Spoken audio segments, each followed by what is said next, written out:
Hello friends, রোশনাই এপিসোডে আপনাদের সবাইকে স্বাগতম।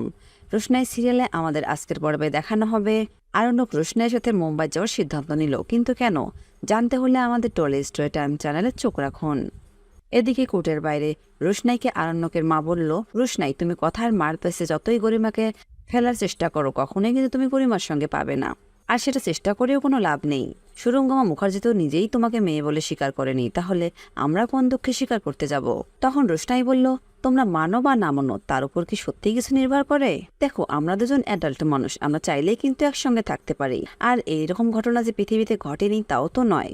রোশনাইয়ের কথা শেষ হতে না হতেই গরিমা বলে উঠল, হ্যাঁ তুমি তো এমনটাই সবসময় চেয়ে এসেছো, আর লুকিয়ে লুকিয়ে আরণ্যকের সাথে যোগাযোগ রাখছো তার জন্য। তখন রোশনাই বলল, গরিমা দিদি তুমি কিন্তু ভুল করছো, আমি কিন্তু লুকিয়ে লুকিয়ে সার্জির সঙ্গে যোগাযোগ রাখিনি। তবে হ্যাঁ, এটা সত্যি যে আমি সার্জিকে ভালোবাসি, কোনো ভুল নেই এটার মধ্যে, কিন্তু আমি আমার ভালোবাসার মানুষটাকে না জোর করে আটকে রাখতে চাই না। আমি চাই না কারো শ্বাস বন্ধ হয়ে যাক।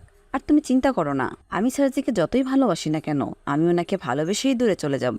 আমি তোমাকে এটা বললাম কারণ তোমাকে এটা জানার দরকার ছিল, ইনফ্যাক্ট তোমাদের সবাইকে এটা জানার দরকার ছিল। আরণ্যকের মা রেগে মেগে বলে উঠল, সেটা তোমার মুখ থেকে এ ধরনের কথা আমরা শুনতে চাই না রোশনাই। রোশনাই বলল, আন্টি শুনতে না চাইলেও কিন্তু এটাই সত্যি কথা।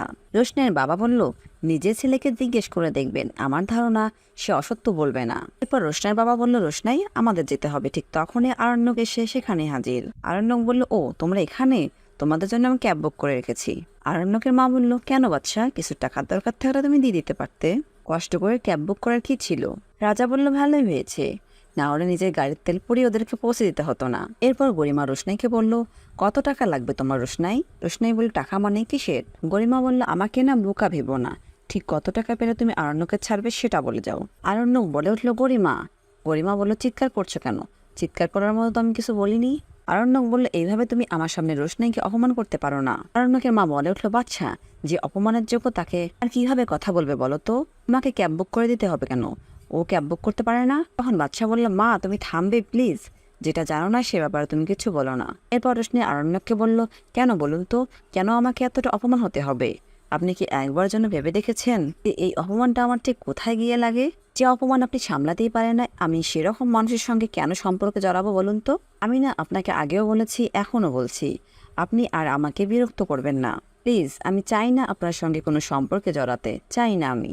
এরপর আরণ্যক বলল, রোশনাই একটা কথা ভালো করে মনে রেখো, আমি তোমাকে এই শহরে নিয়ে এসেছি, তোমার ভালো মন্দ তোমার সবকিছুর সঙ্গে আমি জড়িয়ে গেছি।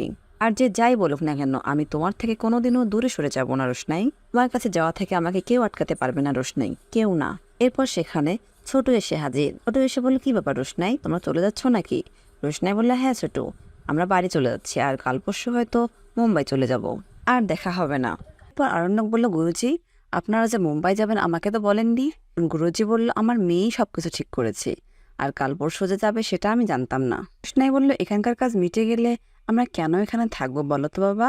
কি আছে আমাদের এখানে? কিচ্ছু নেই, যদি কিছু থেকে থাকে তাহলে সেটা অপমান আর অসম্মান। এরপর গরিমা বলল, আরণ্যক খুব কষ্ট হচ্ছে তাই না? তাহলে তো তুমি ওর সঙ্গে গিয়ে মুম্বাইতে থাকতে পারো। এরপর আরণ্যক বলল, তুমি সত্যিই কথা বলছো, অন্তর থেকে বলছো গরিমা? বন্ধুর এরপরেও কি আরণ্যক রোশনাইয়ের সঙ্গে মুম্বাই যাবে? জানতে হলে আমাদের টলি স্টোরি টাইম চ্যানেলের পাশে থাকুন, আর আপনাদের সুন্দর মতামত আমাদের কমেন্ট বক্সে কমেন্ট করে জানাবেন। ধন্যবাদ।